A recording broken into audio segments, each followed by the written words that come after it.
Bonjour à tous. Alors aujourd'hui, je vous propose un exercice pour s'entraîner au bac de terminale spécialité maths avec l'étude d'une fonction avec de l'exponentielle. C'est assez long, mais on va dire que c'est classique et ça, c'est assez complet. Donc, en première partie et en deuxième partie, on va essayer de vérifier des conjectures qu'on aura faites à l'aide ici de la capture d'un écran de calculatrice et on va conjecturer grâce à cette calculatrice le sens de variation d'une fonction et la position par rapport à l'axe horizontal. Et donc dans toute la première partie, ça va être l'occasion de trouver le sens de variation d'une fonction en utilisant un théorème très très important et une de ses conséquences, le TVI, théorème des valeurs intermédiaires. On passera par des recherches de limites, on passera par des études de signes, et ensuite on passera à une deuxième partie, donc la partie B. Et cette partie B, là voilà, donc on va d'abord contrôler notre deuxième conjecture sur la position par rapport à l'axe horizontal, avec des choses pas si simples que ça, mais très très classiques. Quand je dis classique, c'est des choses qu'on retrouve souvent. Toujours calcul de dérivée. Ensuite, on va tracer une courbe, point par point. Donc ça, c'est bien aussi de savoir faire proprement. Et on va essayer de visualiser sur cette courbe tout ce qu'on a fait dans le sujet. Voilà. On est parti. Alors dès le début, on propose de faire des conjectures graphiques. Donc ici, en regardant, sens de variation, on a l'intuition qu'on a une fonction qui est croissante. Alors ici, f croissante sur le domaine qu'on voit, donc on peut supposer conjecturer que f est croissante sur R. En tout cas sur moins 2,2 ici, 2,2, puisque c'est ce dont on dispose, je pense. Ensuite, on pourrait imaginer, mais c'est pas demandé, qu'il y ait un point d'inflexion en 0. Et ensuite, deuxième hypothèse, position de la courbe par rapport à l'axe x', y, donc par rapport à l'axe des abscisses, on a bien l'impression que avant 0, on est ici, vous voyez, on est en dessous, d'accord. Et après, une fois qu'on a passé l'origine, on est au-dessus. Voilà. Alors, tout est évidemment question de point de vue. Peut-être qu'en faisant un zoom ici, on va s'apercevoir ici qu'il y a des petits minimums et maximums locaux qui ne sont pas ceux qu'on pense. Donc, on est parti. Première partie de ce sujet, on va aller vérifier ce sens de variation. On commence tout de suite avec le calcul d'une dérivée, la dérivée de la fonction. Il va falloir f, un produit, et somme de fonctions dérivables, il n'y a pas de souci. Donc, on va écrire f de x, c'est u de x multiplié par v de x, donc moins x2 sur 2. Moins x2 sur 2, ça ne pose pas de problème, alors on a une soustraction. Par contre, le uv ici, on a u qui est donc x carré, donc on a une première partie, un premier terme qui est un produit. Donc il va falloir dériver comme un produit et faire attention. Donc j'ai besoin de u', c'est 2x, v', donc ici j'ai besoin de la dérivée exponentielle de u, avec u dérivable, ça fait u' e de u, et ici mon u, donc le u dont il est question, c'est x moins 1. Donc je dérive x moins 1, ça fait 1, ça fait donc exponentielle x moins 1. Pour dériver un produit, je rappelle quand même que la dérivée de u, v c'est u'v plus u, v', d'accord. Donc ici, on va faire notre produit, petit produit en croix, là. Et donc f', ça donne 2x exponentielle x moins 1, plus x2 exponentielle x moins 1. On va factoriser donc par exponentielle x moins 1. Ça fait donc x2 plus 2x. On n'oublie pas par contre de dériver le moins x2 sur 2. Donc ça, je vais le mettre ensuite. Donc je n'oublierai pas ici. Donc il y a moins. Alors dérivé de x2, ça fait 2x sur 2. Donc ça fera moins x. Et donc moins x. Voilà. Et on nous demande de faire apparaître une fonction ici. Alors ce qu'on peut faire, c'est tout factorisé par x. J'ai x multiplié par donc x plus 2 exponentielle x moins 1, moins 1. Et vous remarquez, ceci c'est exactement l'expression g de x. Et donc ici j'ai x multiplié par g de x. Maintenant on s'attaque aux limites de cette fonction g. Alors g de x, donc c'est un produit moins 1. Alors moins 1 ne pose pas de problème pour les limites, donc c'est le produit qui m'intéresse. Donc on va regarder, donc on est en plus l'infini, la limite quand x tend vers plus l'infini de x plus 2, ça c'est plus l'infini. Ensuite, limite de x moins 1, c'est plus l'infini. Et ce x moins 1, je le mets dans mon exponentiel. Donc j'ai besoin de l'exponentielle en plus l'infini. D'accord, et ça, je sais que c'est plus l'infini. Donc, par composé, la limite d'exponentielle x moins 1, c'est plus l'infini. Et ensuite, par produit, la limite donc de x plus 2 exponentielle x moins 1, ça sera donc plus l'infini fois plus l'infini, c'est plus l'infini. On enlève 1, pas de souci.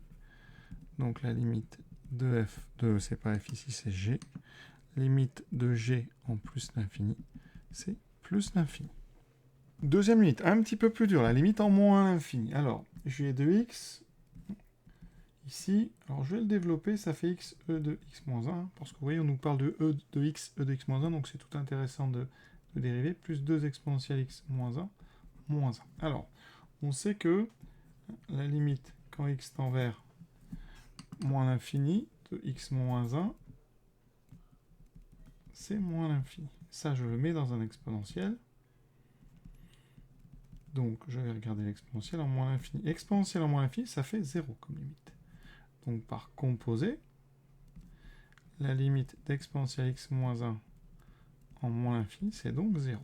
Ça veut dire que dans mon expression g, on a un terme ici qui tend vers 0, et ce terme ici qui tend vers moins 1, c'est une constante. Il me reste le x, e de x moins 1. Alors lui, il est compliqué. Parce que dans x, e de x moins 1, x va vers moins l'infini, et l'exponentielle, on vient de le voir, va vers 0. Donc on a une forme indéterminée. Pour la lever, eh bien on vous aide. Et on va utiliser une limite qui doit être connue par cœur, la limite quand x tend vers moins l'infini de x, e de x. Cette limite, c'est l'exponentielle qui va la donner, c'est 0. Donc ça, c'est très important pour pouvoir faire donc cette question. On vous aide.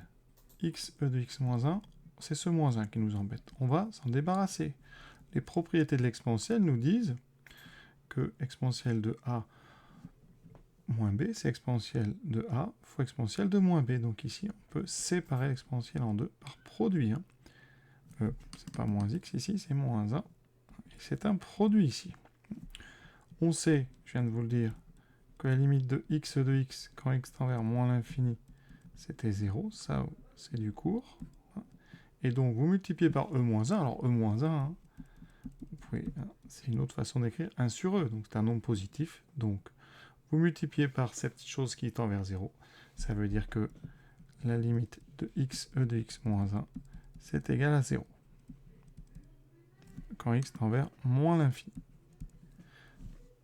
Et donc, après, par addition, la limite de g en moins l'infini, c'est donc ici, vous avez un terme qui tend vers 0, un deuxième qui tend vers 0, il reste moins 1. Donc c'est bien égal à moins 1. Et là, on va écrire par somme. Calculer g'.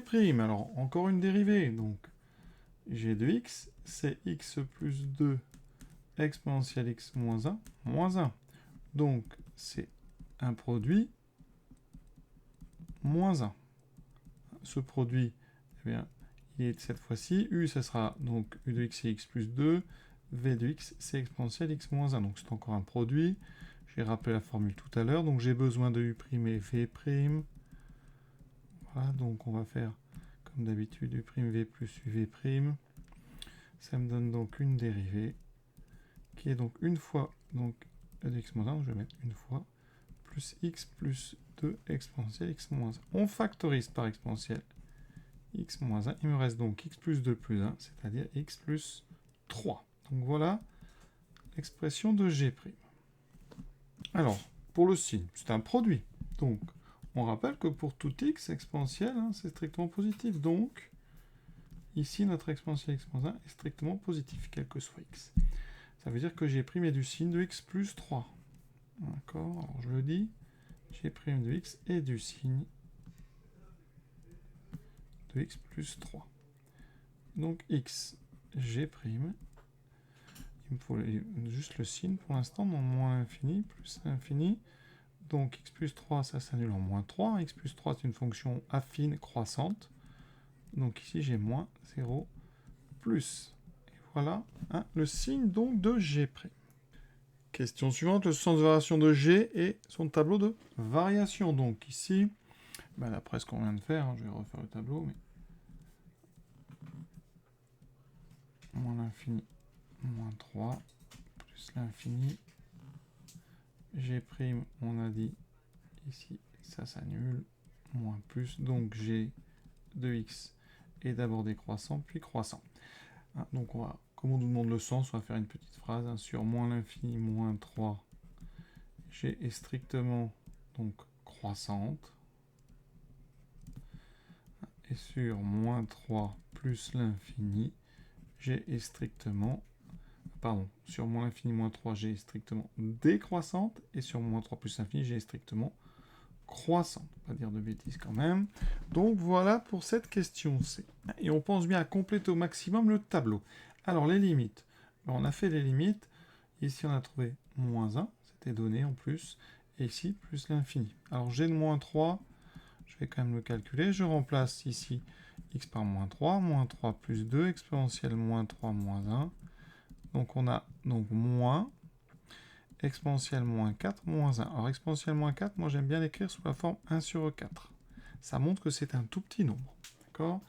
Donc on a moins 1 sur 4 moins 1. Arrive maintenant notre fameux théorème de valeur intermédiaire. Alors tout d'abord, on regarde bien le tableau de G de X. Qu'est-ce qui se passe? On voit bien que sur moins l'infini moins 3, je vais refaire un petit bilan. Qu'est-ce qui se passe? Ici, on a une fonction décroissante, strictement, on a moins 1 ici. Et là, on a moins 1 sur 4 moins 1. Et donc, on voit bien que, comme G est strictement décroissant sur cet intervalle, pour tout x, donc plus petit ou égal à moins 3, G de x est donc plus petit que, ici, la limite qu'on a, donc G plus petit que moins 1, donc strictement négatif. Pas de problème. Donc forcément, il n'y a pas de solution, donc pas de solution sur intervalle moins l'infini, moins 3. Donc pas de solution sur moins l'infini, moins 3 ferme. Maintenant, on passe à moins 3 plus l'infini.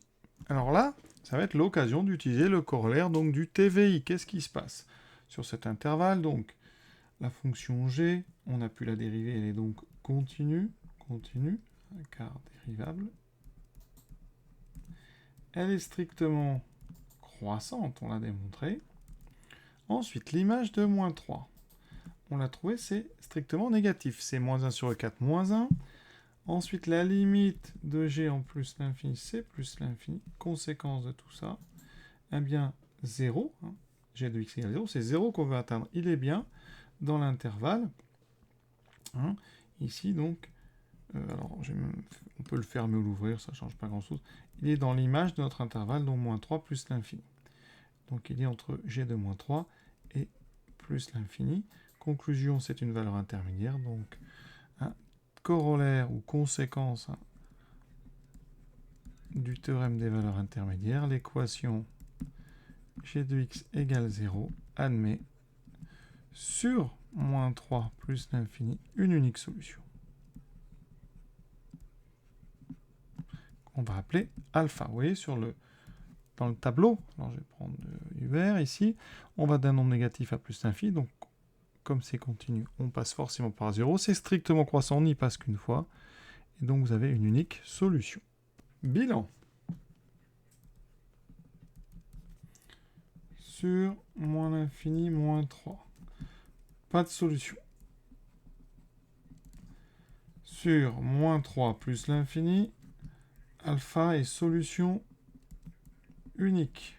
Donc, sur R, alpha est la seule solution. Alors maintenant, on vous demande de montrer que alpha est entre 0,20 et 0,21. Alors là, c'est tout simple. Il va falloir calculer l'image de 0,20. D'accord? L'image de 0,21. Vu que la fonction est croissante, forcément, g de 0,20, c'est strictement négatif. G de 0,21 est strictement positif. Alors, on va quand même donner des valeurs pour bien montrer qu'on l'a fait à la machine, mais voilà ce que ça donne. Donc, forcément, c'est une sorte de mini théorème de l'intermédiaire entre 0,20 et 0,21. Donc, alpha appartient donc à l'intervalle 0, 20, 0, 21. D'accord? Alors on ouvre parce qu'il ne peut pas être égal à 0,20 et 0,21 puisqu'on a calculé les images et qu'elles sont non nulles. Regardez ce qu'elles donnent. Oui, voilà ce que j'ai trouvé. Hein. J'ai de 0,2, donc c'est à peu près moins 0,011, donc c'est bien négatif. Et j'ai de 0,21, c'est à peu près, donc c'est 2,9 exposant moins 3, donc c'est 0,0029.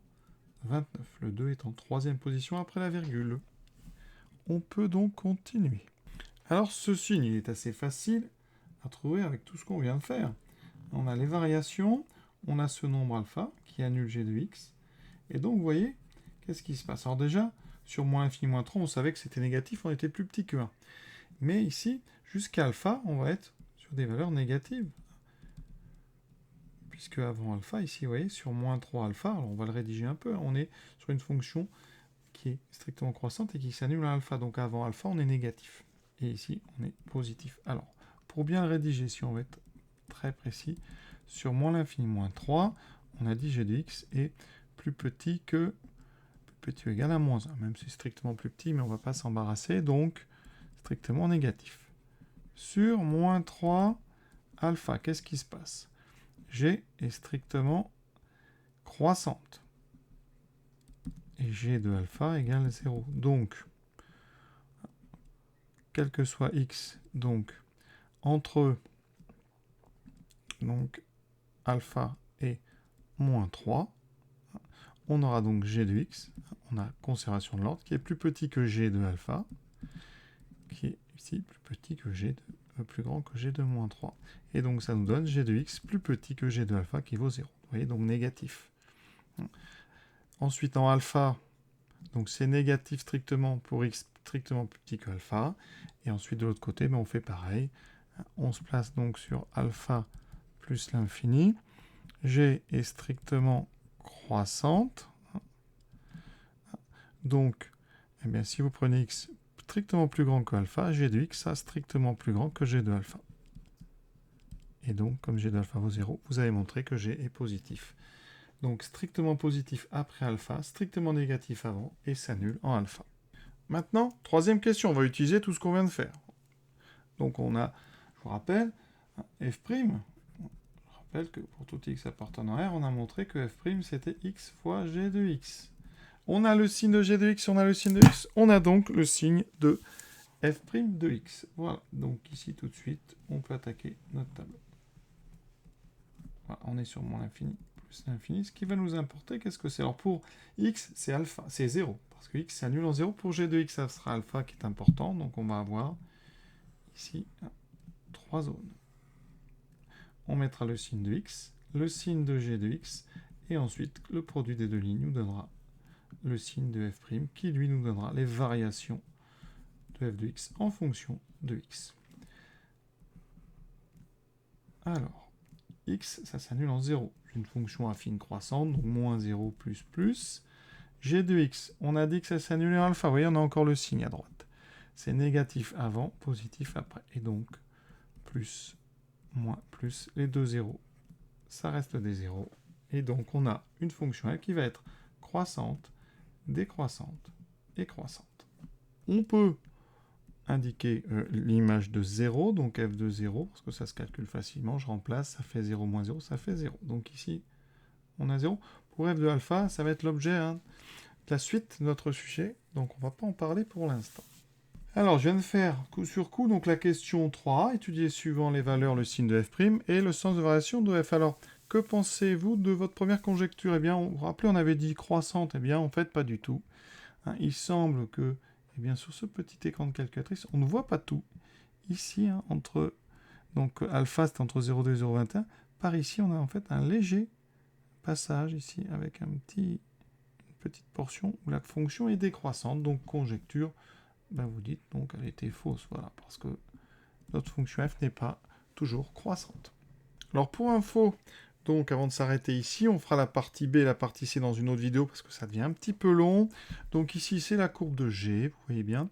On a bien, ici, hein, G, on avait montré qu'elle était négative jusqu'à un certain alpha. Effectivement, là, notre alpha, vous voyez, si je fais un zoom, on est bien entre 0,2 et 0,121. Voilà. En ce qui concerne donc notre fonction f, la voici en détail. Donc ici, on ne voit pas trop hein, le micro-partie où elle descend, cette courbe. Eh bien, quand on fait un zoom ici, il va se passer quelque chose, vous voyez, voilà, exactement en 0,21, enfin voilà, pour le nombre alpha ici. Donc voilà tout ça qu'on ne voyait pas sur la petite capture fournie dans le texte. Donc la deuxième partie qu'on fera ultérieurement, c'est donc justement eh bien, l'étude de la position entre la courbe et l'axe horizontal. Donc c'est pas mal d'études de signes et de dérivés, hein. C'est assez technique, voilà, et assez sympa pour se préparer. Voilà. Et on finira par un tracé de courbe sur l'intervalle -0,2, 0,4. Voilà, je vous souhaite une bonne fin de journée et à bientôt pour la suite de nos aventures.